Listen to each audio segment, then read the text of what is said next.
The broadcast is now starting. All attendees are in listen-only mode. Hi, welcome to our webinar. We are going to go ahead and get started. I am Sophie Green. I work with the Opportunity Institute. I'm here with Melissa McGrath, Chief of Staff at CCSSO, and Diana Pasculi, Chief of Strategic Operations at the New Jersey Department of Education. And today we are going to be going through a couple of different things about some new resources that we have produced together. We're going to briefly hear from Melissa about engagement and ESSA, kind of where we are today. Then we're going to go into some details about the resources, and then we'll hear from Diana about her work in New Jersey, and then we'll open up for some questions at the very end. So with that, I will hand it over to Melissa to get us started. Great. Thank you so much, Sophie. I appreciate it. And thank you, everyone, for joining on the webinar today. I really appreciate it. And we're so excited to share this resource with you. And it's been over a year in the making with this two-part resource that we're offering to you, really about supporting states and local school districts and how they can engage communities around ESSA and make sure that it truly is a community effort on the implementation of ESSA. And the Council of Chief State School Officers and CCSSO believes that this is so important.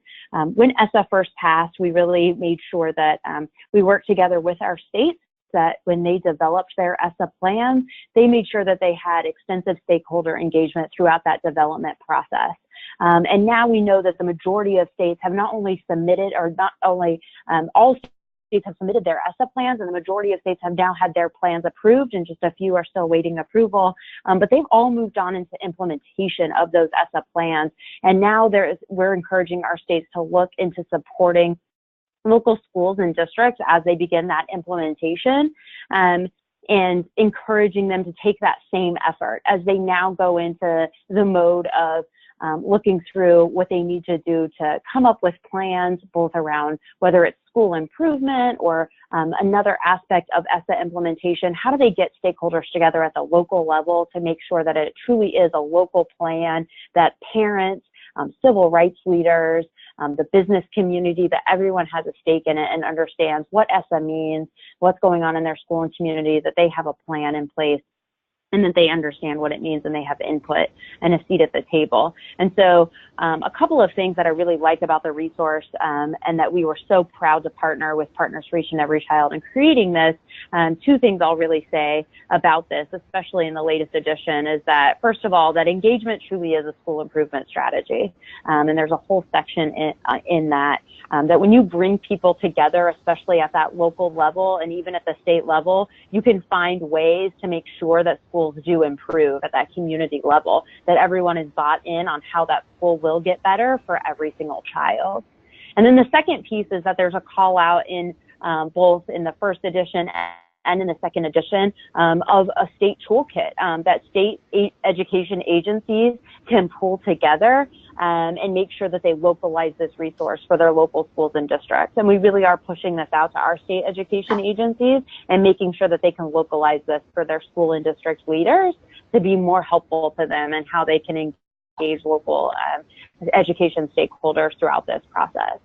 So we really at CCSSO are encouraging all states to use this ESSA engagement and meaningful local stakeholder engagement resource to make sure that they're being supportive of local schools and districts throughout the process of developing local plans and implementing them going forward around ESSA. So with that, I'm excited to hear from Diana and the work that they've been doing in New Jersey over the past year to really make sure that they have that engagement at the local level. I think it's a model for other states to follow. But right now I'm going to turn it over to Sophie, but she is going to walk us through this resource and ways that people can use it. Sophie. Thank you so much, Melissa. I'm just going to talk a little bit about kind of the structure of the two resources, what's in them, and how to use them. So these handbooks are designed, again, to support states as they support district and school leaders around school improvement specifically. And the structure of the two handbooks together kind of offers local folks an opportunity to begin kind of situating themselves in the value of equity as a core principle of effective implementation of the Every Student Succeeds Act, and to situate themselves in the requirements of ESSA for districts and schools, particularly those that will be engaging explicitly in school improvement planning as a school identified for targeted or comprehensive support. And given those requirements, ensuring that local communities are organizing now or as soon as possible or already for meaningful engagement on school improvement, both in reaching specific groups of community stakeholders that haven't been reached before, and also ensuring that decisions are informed by expert evidence. So really working to make sure that we're rooting our decisions in evidence-based practice. So briefly, issue 1 came out last summer and issue 2 just came out recently. Issue 1 focuses on the school improvement planning process and broadly on engagement with specific stakeholder groups like students, teachers, parents and families, and others. Issue 1 also provides a series of specific resources for states, districts, and schools to organize their stakeholder engagement strategies, including, for example, a template state-specific handbook, which Melissa mentioned, and a comprehensive list of stakeholders to include in school improvement planning. It's a really long list to kind of pull from and get ideas about, and an accessibility checklist for stakeholder events and meetings, things like that. So there's a number of different a number of different resources in that first issue. In the second issue, we move on to engagement with specific school improvement strategies. So it really gets into the detail of school improvement based on what the priority strategies are for a particular state, a particular school, or a particular district. It also includes an overview on engagement around the needs assessment process and resource allocation. And just to mention a few of the school improvement strategies that we focus on everything from assessment structures to working to reduce chronic absenteeism, any number of different school improvement strategies. They are, briefly, I just wanted to mention that these handbooks were written with the support and collaboration of over 30 national and community-based organizations, folks at the local level, state level, national level, including district and school leaders from a number of different states. So it was really a collaborative process to get to these resources. In terms of how to use them, I have a couple of notes on this, that we really hope that these, as nationally applicable documents, are taken by states and fused with state-specific information. And you'll hear a little bit about how New Jersey's been doing this specifically in a little bit. And also that these two resources be used together. So the first issue, again, focusing on school improvement strategy and also on engagement with specific groups. And then the second piece, really diving deep into school improvement strategies. We include a number of different resources in both, as well as outside links. And so being able to kind of choose resources that are specifically applicable to your state are going to be really important. The second thing is to use these handbooks in partnership with stakeholder groups. So as you're beginning to adapt them and think about what's most useful, use them in partnership with district and school leaders and adapt them as needed.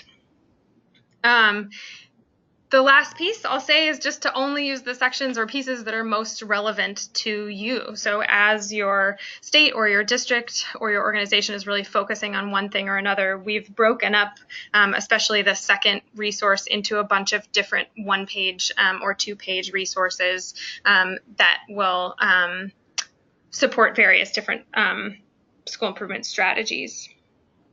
So a state, for example, that has a set of priorities that it's hoping schools will focus on, such as reducing chronic absenteeism, supporting teaching and leading, improving data systems, any of those things, could choose to share only those resources as, and not talk about, for example, another strategy that you weren't focusing on, nutrition and food or whatever.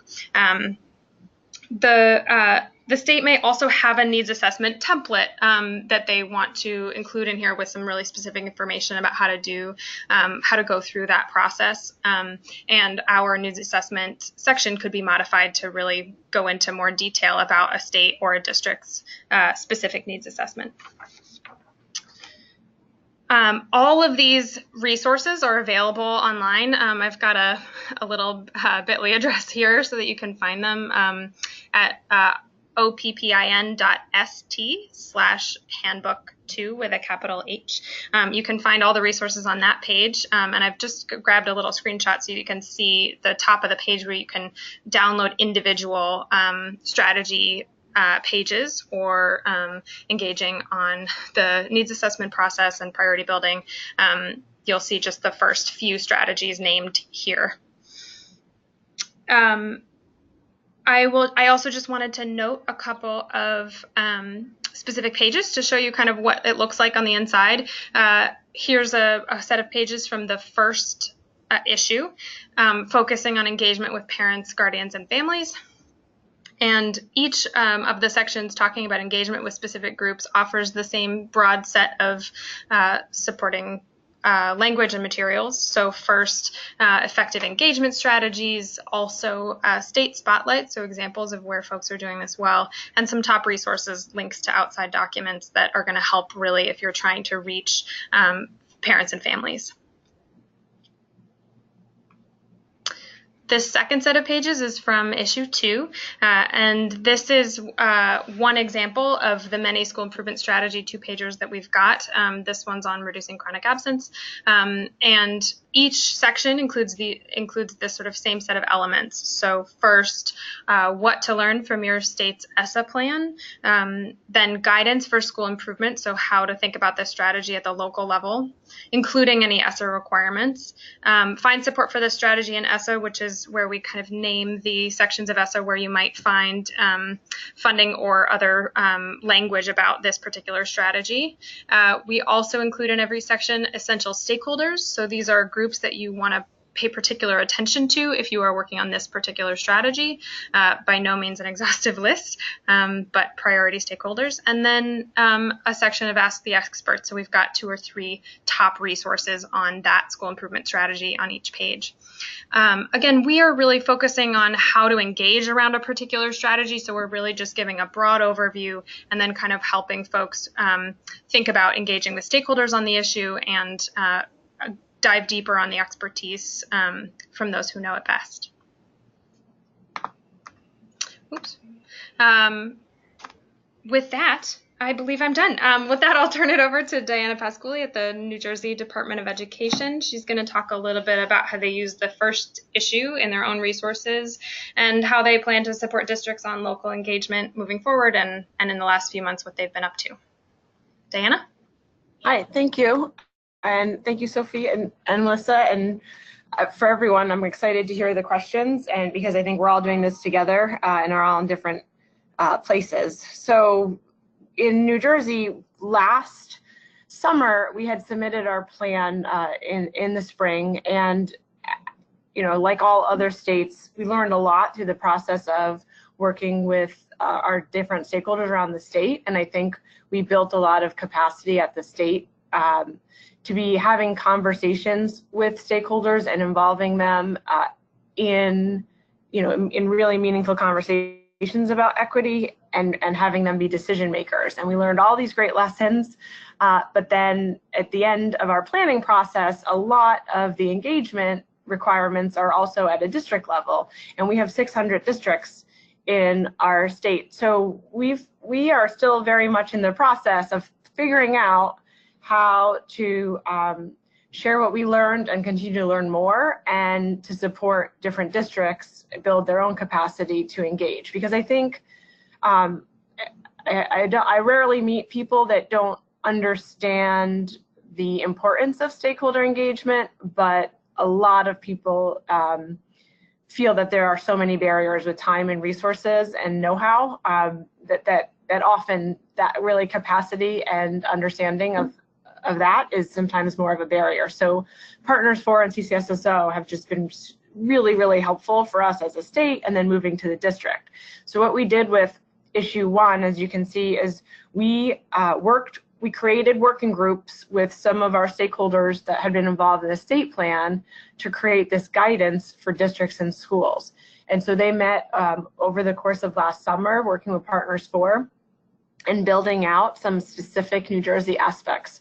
So, and we can send this out because we have this on our website now for districts, where we took a lot of what was in that issue 1 and then added how we were going about supporting the method or philosophy that we were supporting all of our districts, particularly those who are identified for comprehensive and targeted supports, but really all districts and schools that had to do school plans.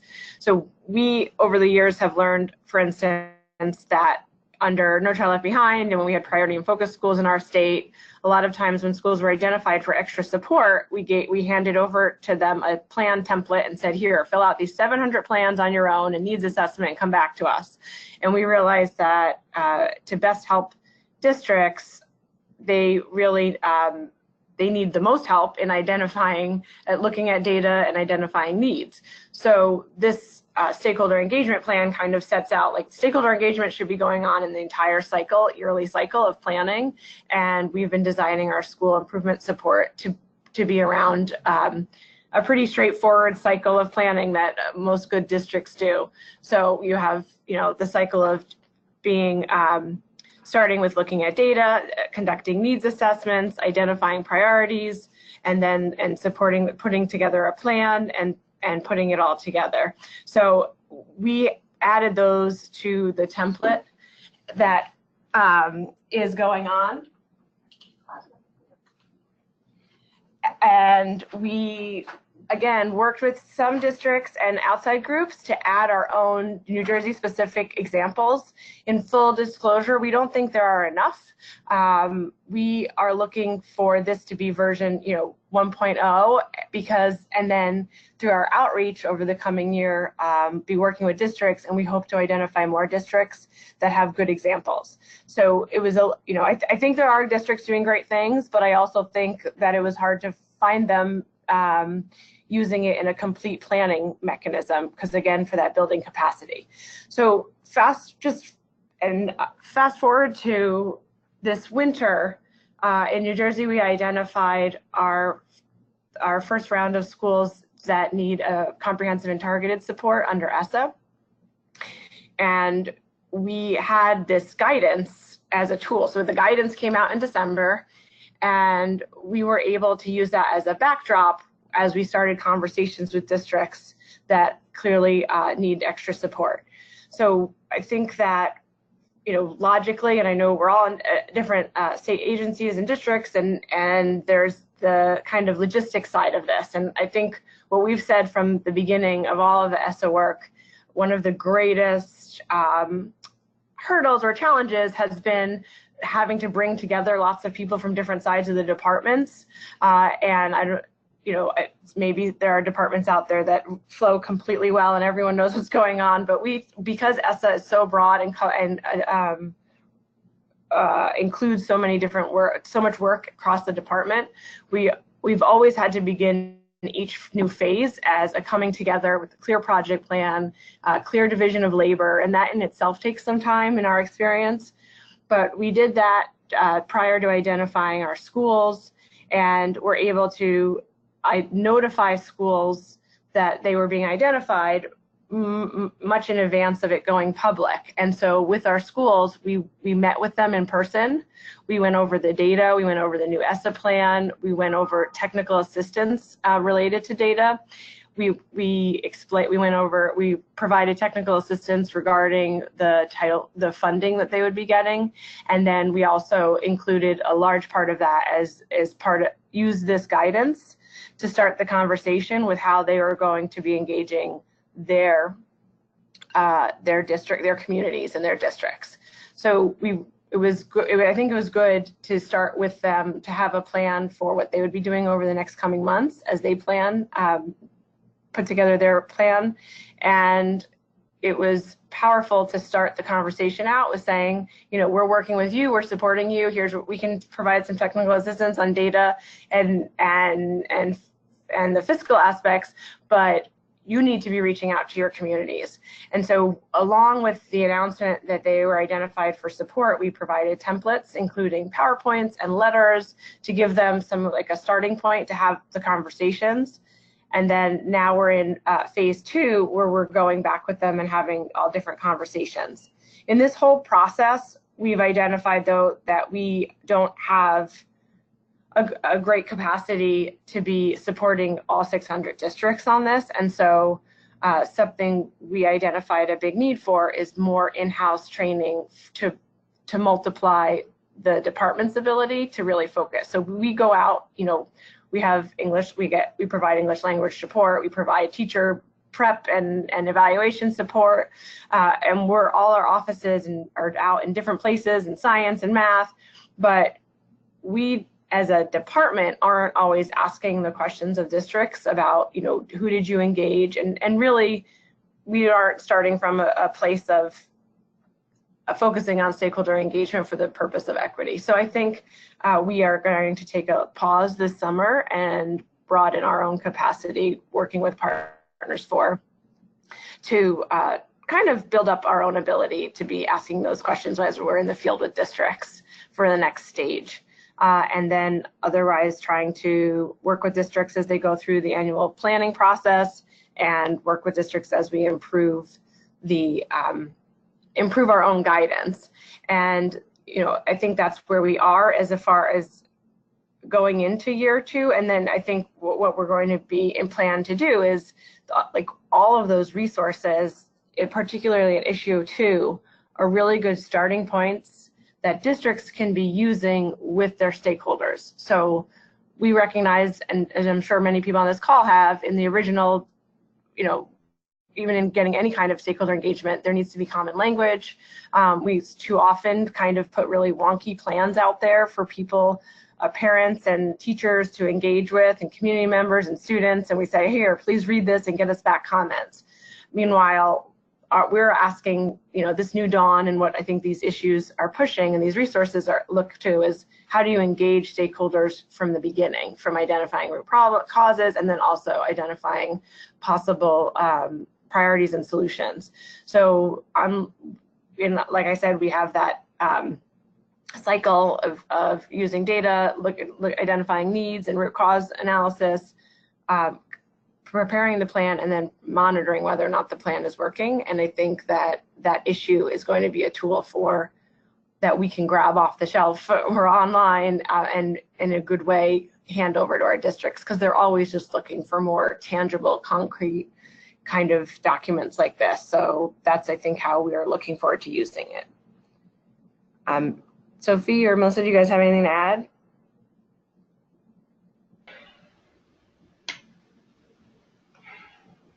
That was great. Thank you so much. You did a great job. Wonderful. All right. I think we're going to move now into the question and answer section. You can either type your question into the chat function or into the questions function. Either way, I will see it. So go ahead and ask any questions now. You can ask it broadly of any of us on the call, or if you'd like to target it at one of us. Again, this is Melissa and Diana and Sophie. If there's any questions you'd like to ask, go ahead and type those in now. We have a couple to get us started. So one question we've gotten is for Melissa, I believe. What additional resources from CCSSO or from other partners would you point to in addition to these to support stakeholder engagement at the local level? Yeah, great, thanks. Well, CCSSO has developed a number of resources that we started way back in 2016 right after the law passed. So we did those specifically for states. They're on our website. They're called Let's Get the Conversation Started, Let's Keep the Conversation Going, Let's Continue the Conversation, but they can easily be adapted for the local level. And then I think the most useful one, though, outside of this for local schools and districts is probably our ESSA implementation timeline, which if you go to ccsso.org and just type into the search function ESSA implementation timeline, you'll come up with a pretty comprehensive timeline of all the key milestones that states and local districts must meet under the law. Everything from needs assessments and school improvement milestones to the per pupil expenditure requirements under the law over the next couple of years. And so we've gotten great feedback from states and local school districts that that's been extremely helpful. So would love to offer that up to anyone who needs it as well. And then, of course, I know that Partners for Each and Every Child has a number of resources. The PTA has a number of resources. And I think, other organizations like NEA and AFT have also come up with resources. So there's a ton of organizations out there that have resources, and most of those we have linked to within our stakeholder engagement resources as well. And so feel free to just check out those appendices within those resources for links to those. Great, thanks so much, Melissa. One more question. What was the process for creating the resources, and were district and school leaders involved? I will answer that one. So like I said, over 30 partner organizations were involved.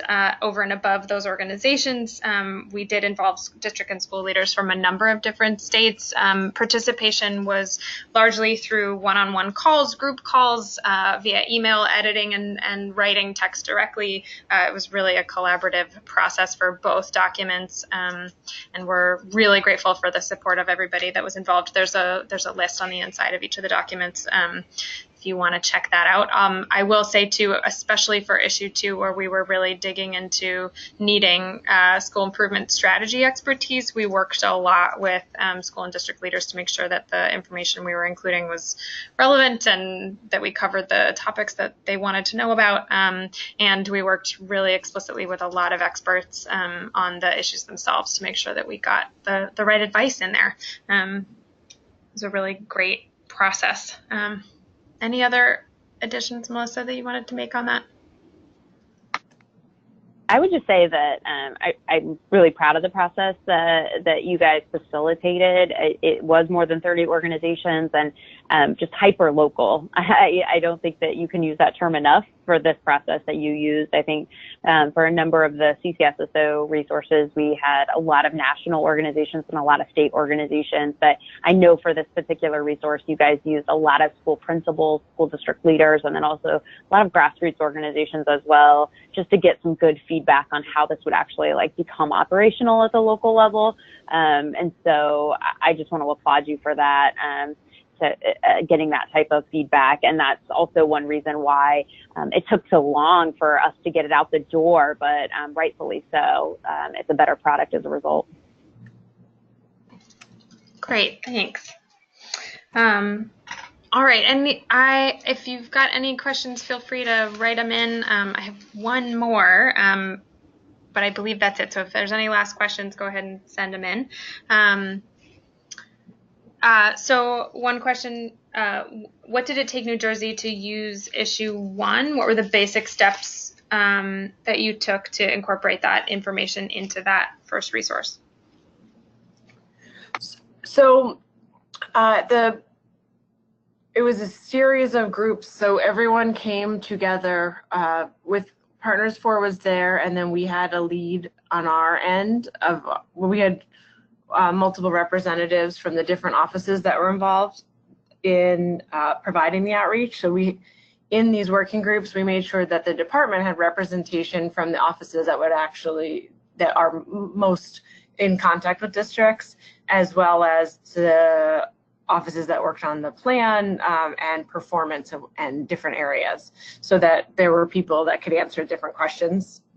And I believe there was a series of 4 or 5 meetings where they kind of came together on the objectives of why we need district guidance for stakeholders, and came together in working group style and just fleshed out an outline. And then we provided various drafts to the working groups. So the working group, that one was a little bit smaller than our planning one. So it was 25 to 30 people. And in New Jersey alone, there were principals, superintendents, BAs, and then different associations, parent group, like representatives. There were parents, and it's in the back, so I should look it up, of all the different people that went in that working group. So they met multiple times, reviewed drafts.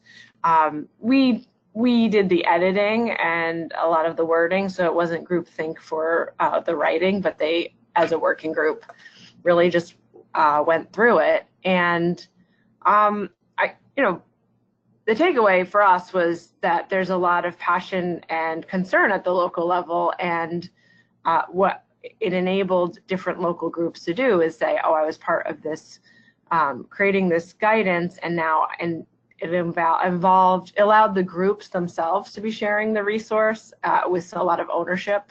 So, they're not just saying, oh, this is top down, this came from the department. This is saying, like, we actually really believe in this guidance, and then they were able to give it to their members to bring to different meetings and whatnot.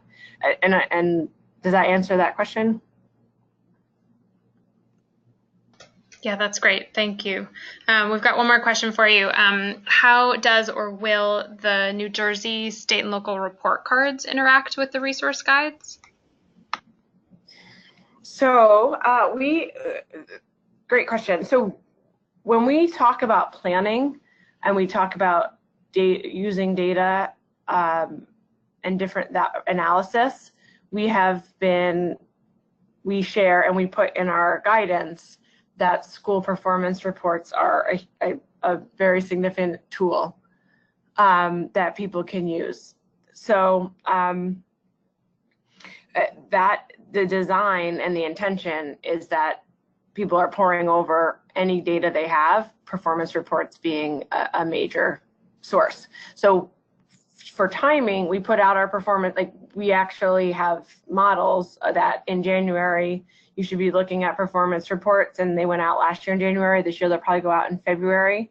And ours are more like a dashboard and have just pages and pages of data with one-page summaries. And so that's something we identified, though, that we have all this information in our performance reports, and we identified that people really aren't using them. So we've been also on the side trying to partner with our NAAC, like the local NAACPs, our PTAs, our parent groups, different special ed parent and teacher groups, our teachers associations, to be hosted by them. And we've been trying to go and do as many workshops as possible on just here's the data and here's how to read it.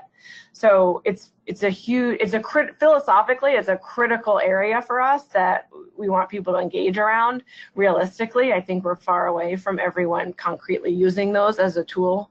And we also encourage districts to look at additional data that they may have. But we put out those reports in February. That's before the budget season, so you should be able. You could look at, as a district or school, your information from the performance reports. You could be having meetings and conversations about what it shows and identifying some priorities, and then you should be going into your budget season with those ideas in mind, all prior to the due date of the plan, which is the end of June. So that's how we want it to be, and I think we have a lot to do, though, to make sure that that's actually happening.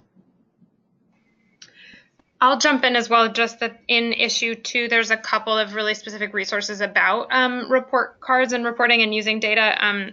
The first section that I would have folks look at is the engaging on needs assessments and priority building. There's some conversation in there around the difference between kind of outcomes-based data that you'll see on a report card and identifying root cause and kind of doing that local work around those questions. And then there's also a kind of process around using evidence and data to inform decisions. And then finally, there's also a 2-pager on reporting and data in general. I believe it's the first one on the list, and it covers kind of using data systems and reporting to inform the work. And it has a couple of different examples. One, a spotlight on Louisiana's report card system and the process that they've gone to revise theirs, the values that they were sort of using. And then the second spotlight is on the My School Info Challenge, which was actually a designer challenge for folks who wanted to create really accessible school districts. So they have a bunch of examples on that site, myschoolinfochallenge.com, that shows different districts' ways of presenting school report card data in a way that parents and families and community members can see and understand readily. One more question or note. Please talk a little bit more about engaging stakeholders. That's a broad question, but I actually would love to take a first stab at it. Throwing out there that we at Partners for Each and Every Child, which is a project of the Opportunity Institute, have a number of resources about what meaningful engagement really looks like at any level. And we have 5 pillars of meaningful engagement that we talk about a lot and have done some state deep dives on to see what states have done and what local districts have done to support meaningful engagement and what they might do going forward. The 5 kind of things to keep in mind, our pillars of meaningful engagement are first, representation, the vital work of including voices of previously or historically underrepresented community members, and making sure that folks who haven't had a seat at the table in the past are prioritized in creating leadership positions and committees going forward, so that new voices and more voices are present.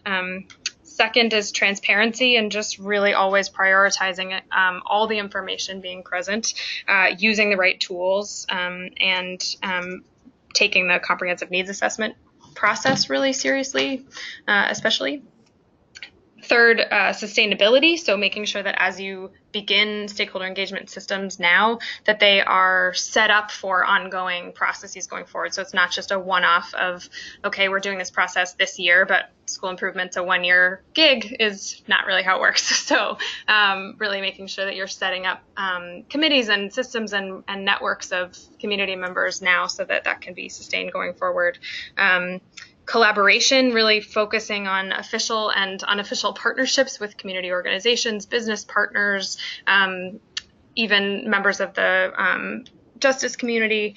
Any local partnerships can be incredibly fruitful for a school. They can build capacity rather than drain it. And there's lots of resources on how to build those partnerships in ways that are really supportive. And then lastly, that alignment is really key, that as we're talking about ESSA engagement, we're also aligning those ESSA systems with state systems and federal funding with state funding, and making sure that our priorities and our values are aligned. That will go a long way around engagement as well. So wherever you're speaking with parents, you should be informing them with the same messaging and thoughts and questions for parents and families as you are with business community members and students and other stakeholder groups. That was maybe more than you wanted on that. Melissa or Diana, would either of you guys want to just sort of jump in on engaging stakeholders and kind of the work of that? Sure, I can. So I think, I love Partners for Framework because I think it's really about setting out stakeholder engagement as the value first, but now I'll skip and to the what lessons we learned. And I've worked with Partners for to kind of summarize lessons we learned throughout the process for ESSA. And here are some of my high level lessons are that the deepest and best stakeholder engagement that involves including people, and this is something that Sophie mentioned, including diverse groups of folks in real decisions. So I think that one of the best ways we gained the trust of our stakeholders after many years of not trusting our state agency is that we asked them questions that we could, if, you know, depending on their answer, we could adjust that policy. And I'm right now engaged in a lot of outreach and having conversations with people. And so we always, about our state assessment system, for example, and we always start the conversation with, here are some federal laws that we don't have the ability to change. And here are some state laws that will be difficult to change, or here are some areas where we can change it. So starting off with that really clear transparency is, we think, critical and has garnered a lot of trust. But you know, I think it's a little bit of the, like, starting with the simple and designing systems that allow us to have conversations with people, not only just public testimony type forums that are often in government, used in government. It's about, and Sophie mentioned this, about prioritizing certain people who aren't at the table. So we did things like create a focus group, and we put in place like really concrete rules, like only one person per organization, because we have had, in the past, we typically have overrepresentation of certain organizations, but underrepresentation of more localized or grassroots or, you know, smaller organizations and community groups. So we did things like only one person per organization, no matter what your size or political force that you have. And we also make sure that we follow up with phone calls, don't just put emails out. We also make sure that we're always asking the groups, like, what other groups should be here. So we have different, you know, we have librarians and nurses and psychologists and after school programs represented, in addition to teachers and administrators and the usual group that we in the past have reached out to.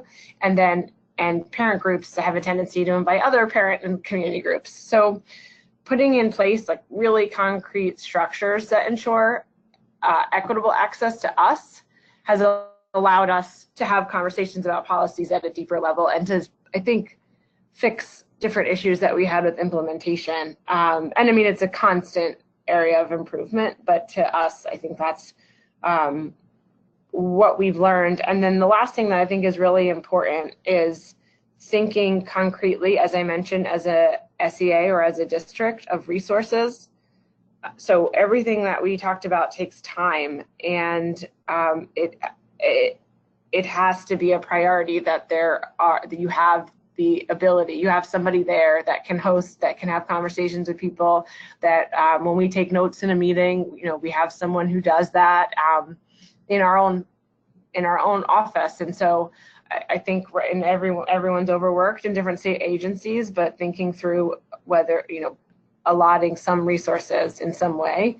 It doesn't have to be millions of dollars, but it does have to be at least time of certain individuals and a focus. And it has to come.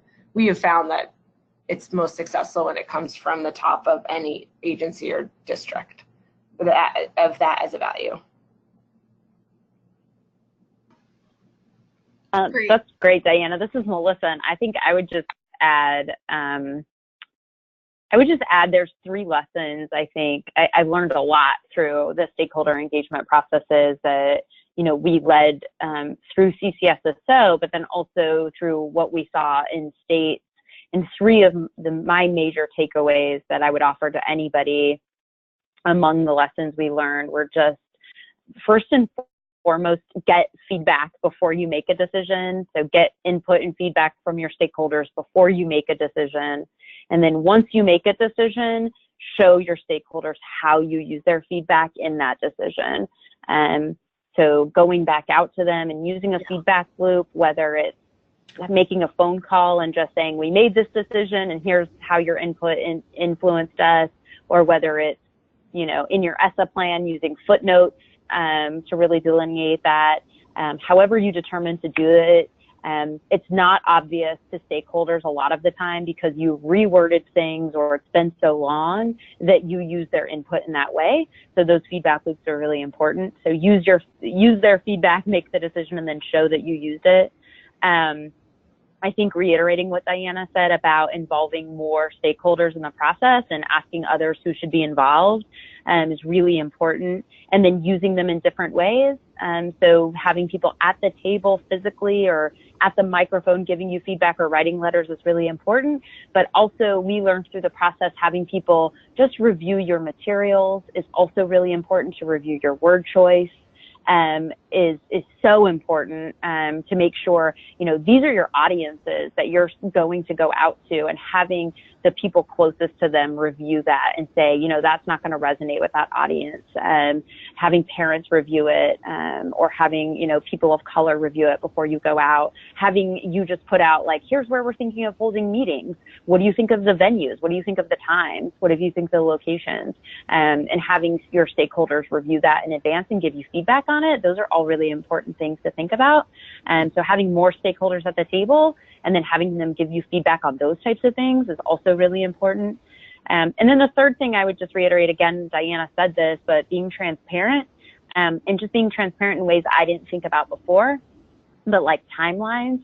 So being really clear and transparent about when do you want stakeholders to give you feedback, at what points in time. Your stakeholders are very busy people, just like you. And so they are not going to just sit around and wait to give you feedback, but they really want to know, do you want my feedback now? Do you want it 3 months from now? When is the new draft of the plan coming out? Or is it going to be at the legislative hearing or the state board meeting? Like, when do you want me to come and give you feedback or review something? And just giving them a really clear sense of the timeline of when they should be available to do that was something I learned through this process, that I needed to be more transparent with my stakeholders, but also to encourage states to be more transparent. And now we're hopefully states are encouraging districts to do the same thing.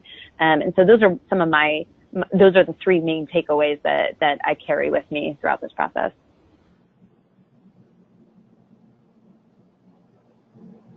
Great, thank you so much. That's it for our questions. I think we'll close out a little bit early. Thank you all so much for taking part in the webinar. If you have any questions, or if you'd like to use any of these resources, if you need Word versions of anything to modify or adapt, please get in touch with me. I'm Sophie Green. I work at the Opportunity Institute for the Partners for Each and Every Child as a program director. Reach out via email, which is on the screen right here, or you can find my information on our website as well. Thank you again so much for joining us and taking interest in helping your schools and districts and helping your communities engage in this whole exciting process. Thanks so much. Take care. Thank you. Thank you.